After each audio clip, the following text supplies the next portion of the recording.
Sir ji and Abhishek ji, हमने finance management के 3 form हमने देखे। पेमेंट, रिसिप्ट और कॉन्ट्रा। अब हम देखते हैं हमारा एक और 2 फॉर्म और देखेंगे, जनरल और डेबिट। जनरल वाउचर हम देख रहे हैं। जनरल वाउचर में सिंपल फॉर्म है, लेकिन इसके लिए फाइनेंस की जो नॉलेज होती है बहुत अच्छी होनी चाहिए। क्या है इसमें वो चीज़ देख लेते हैं। इसमें फॉर्म में ज़्यादा कुछ है नहीं, इसमें केवल एडजस्टमेंट एंट्रियाँ होती हैं, केवल और केवल एडजस्टमेंट एंट्रियाँ होती हैं और कोई एंट्री नहीं। यहाँ पे वाउचर नंबर ऑटोमेटिक आएगा, जेबी टाइप। यहाँ पे कुछ ऑप्शन दे रखे हैं, लेकिन हमारे किसी काम के नहीं है हमें से कि क्या एंट्री करनी है हमारे को।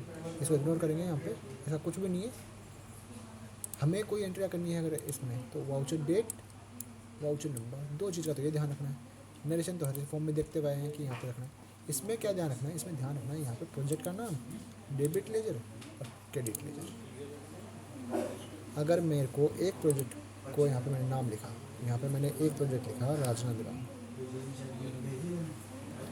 अब राजनांदगांव के अंदर ही एक लेजर से दूसरे लेजर में कोई पेमेंट ट्रांसफ़र करना है या कोई एडजस्टमेंट करना है, तो पहले लेजर में यहाँ सेलेक्ट करूँगा कि यहाँ पे कोई एक लेजर जो भी मेरे को एडजस्टमेंट करना है। ए एंटरप्राइजेस का कोई बैलेंस है जो किसी दूसरी पार्टी में ट्रांसफ़र करना, तो यहाँ पे जैसे मैंने इसमें डेबिट में सेलेक्ट किया तो यहाँ पे मेरा डेबिट अमाउंट आ गया। और दूसरी पार्टी कौन सी है जिसमें एडजस्टमेंट करना है, 8 को मिलेगा, क्योंकि इस पार्टी को तो मेरे को करना है डेबिट राजनांदगांव में, और राजनांदगांव में इसी पार्टी को करना है मेरे को क्रेडिट 8 को। तो यहाँ पे जो अमाउंट लिखूँगा वो उसकी जेवी एंट्री पास करेगा। सेम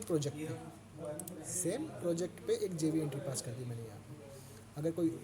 अगर समझना है इसको कि मेरे को कोई विथहेल्ड करना है, इस पार्टी का कोई विथहेल्ड करना है जिससे हमारे काम में आता है, तो हम पार्टी को डेबिट करते हैं और विथहेल्ड के लिए जो क्रेडिट करते हैं, तो हम यहाँ डालेंगे विथहेल्ड। ये ऐसे एडजस्टमेंट हो गया मेरा कि मेरे को पार्टी का विथहेल्ड करना है। विथहेल्ड में बहुत सारी लेजर आ रही है हमारे पास में। विथहेल्ड अगेंस्ट मटेरियल, ये पार्टी का पैसा रोक लिया अगेंस्ट मटेरियल, पार्टी को डेबिट कर दिया और उसका पैसा रोक लिया 1000 रुपये अगेंस्ट बिल, तो उसका निरीक्षण हम यहाँ लिख देंगे जब सेम प्रोजेक्ट पे हो।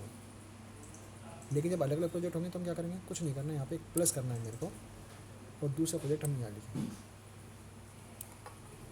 अगर ये चीज़ तो एक समझ में आ गई होगी आपके आंसर कि एक ही प्रोजेक्ट पे मेरे को कोई एंट्री डालनी है, एक ही प्रोजेक्ट पे मेरे को कोई एंट्री एडजस्ट करनी है, मैंने एंट्री कर दी। अब इसी का और कुछ भी एंट्री एडजस्ट करनी है मेरे को, इसका क्या करना है, राजनांदगांव पे करना है, इसका नाम तो मैंने एक बार लिख लिया। अब मेरे को करना है इसका जीएसटी विथहेल्ड भी करना है, विथहेल्ड जीएसटी भी रोकना है। तो मैंने क्या किया, जैसे यहाँ पे मैंने इसको लिखा तो यहाँ पे एक और ऑप्शन आ गया, यहाँ पे कर दिया मैंने 2000 जीएसटी रोकनी है इसके, और 10,000 रुपये मेरे को मटेरियल के रोकने हैं। अब मेरे को यहाँ पे डेबिट क्रेडिट बराबर होना चाहिए, या तो मैं यहाँ पे इसका नाम दोबारा लिखूँ, इस पार्टी का नाम भी मैं दोबारा लिखूँ, या यहाँ पर मैं इसको 12,000 कर दूँ। ये दोनों तरीके सही है।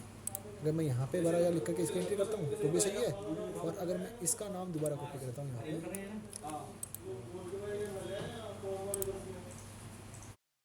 या 10,000 को 10,000 और 2,000 को, सही है, कोई दिक्कत नहीं। एक प्रोजेक्ट पे मैंने मल्टीपल टाइम इसको लिख करके और एंट्री डाल दी, ठीक है। एक ही पार्टी का मैंने मटेरियल का अगेंस्ट भी होल्ड कर लिया और जीएसटी का अगेंस्ट भी मैंने होल्ड कर लिया। रिलीज करना तो इससे जस्ट उल्टी एंट्री हो जाएगी। लेकिन अगर एक प्रोजेक्ट से दूसरे प्रोजेक्ट पे को एंट्री करनी हो, कि कैसे कि ए एंड ए, मैंने आपको बताया था अभी, पेमेंट वाउचर में जब हम एंट्री करते हैं तो हमारे पास में क्या होता है, पेमेंट वाउचर में जब हम एंट्री करते हैं तो हमारे पास में केवल एक प्रोजेक्ट का नाम आता है यहाँ पे। जब अगेंस्ट बिल पेमेंट होगा और मैंने यहाँ पे देने वाले प्रोजेक्ट का नाम और लेने वाले प्रोजेक्ट का नाम डाल दिया तो एंट्री बिल्कुल सही हो जाएगी। लेकिन अगर एडवांस के अगेंस्ट में कोई पेमेंट है तो देने वाले का नाम आएगा, मतलब बिल तो चढ़ रहे हैं राजनांदगांव में, बिल तो चढ़ रहा है राजनांदगांव में और पेमेंट कर रहा है हेड ऑफिस, तो पेमेंट की एंट्री तो बोलेगी हेड ऑफिस में और बिल की एंट्री बोलेगी राजनांदगांव में। तो बैलेंस एक जगह बोलेगा डेबिट, एक जगह बोलेगा क्रेडिट। तो हम क्या करेंगे, उस एंट्री को यहाँ से एडजस्ट कर देंगे। यहाँ पे क्या करना है मेरे को, हेड ऑफिस में अगर बैलेंस डेबिट बोल रहा है तो मैं क्या करूँगा, यहाँ पे मैंने राजनांदगांव में लिखा, इसी पार्टी का मैं मानता हूँ राजनांदगांव में बैलेंस पूरा क्रेडिट, तो मैंने इसको डेबिट कर दिया। बैलेंस राजनांदगांव में बैलेंस क्रेडिट होगा, क्यों, क्योंकि परचेज कर दिया मैंने, तो यहाँ पे मैंने उस अमाउंट से एंट्री कर दी। और इसी पार्टी का मेरा हेड ऑफिस अगर पेमेंट हो तो मैं यहाँ कर दूँगा हेड ऑफिस, और डेबिट न करके मैं इस पार्टी को क्या कर दूँगा, क्रेडिट। अब पार्टी तो एक ही डेबिट क्रेडिट हुई मेरी, पार्टी ही डेबिट हुई, पार्टी ही मेरी क्रेडिट हुई। अमाउंट भी सेम हो जाएगा कि कितना पेमेंट यहाँ से एक प्रोजेक्ट से दूसरे प्रोजेक्ट पे ट्रांसफ़र करा। जो हमारे प्रोजेक्ट ट्रांसफ़र की जो एंट्री हुई थी हमारी, वो एंट्री यहाँ से हो गई हमारी। पार्टी का नाम सेम, लेकिन प्रोजेक्ट के नाम मेरे चेंज हो गए। ठीक है सर। अगर जेबी के अंदर 2-3 तरह के एडजस्टमेंट मैंने आपको बता दिए, एक तो विथहेल्ड के एडजस्टमेंट हो गए, या एक प्रोजेक्ट से दूसरे प्रोजेक्ट पे पेमेंट बिल अलग प्रोजेक्ट पे बुक हो रखा है, एडजस्ट भी करते हैं ऐसे यहाँ से। ठीक है, ये क्लियर है हमारा जेबी वाउचर। जेबी में हमेशा एडजस्टमेंट की एंट्रियाँ होंगी, बाकी कोई बिलों की एंट्री हम जेबी वाउचर से प्रोसेस नहीं करते। ऐसा नहीं है कोई बिल है जो हमारे को परचेज में एंट्री करके यहाँ पे एंट्री करते हैं, कर सकते हैं, मगर उसके इफेक्ट बिल्कुल सही नहीं आते। ठीक है, जेबी वैसे कोई भी एंट्री कर सकते हैं, मगर उसके इफेक्ट सही नहीं आते। तो हमें केवल यहाँ कौन सी एंट्री करनी होती है, एडजस्टमेंट एंट्रीज हमको जेबी वाउचर में करनी होती है।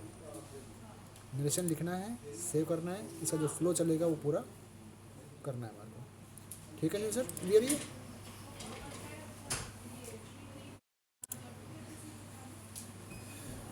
Anil sir clear?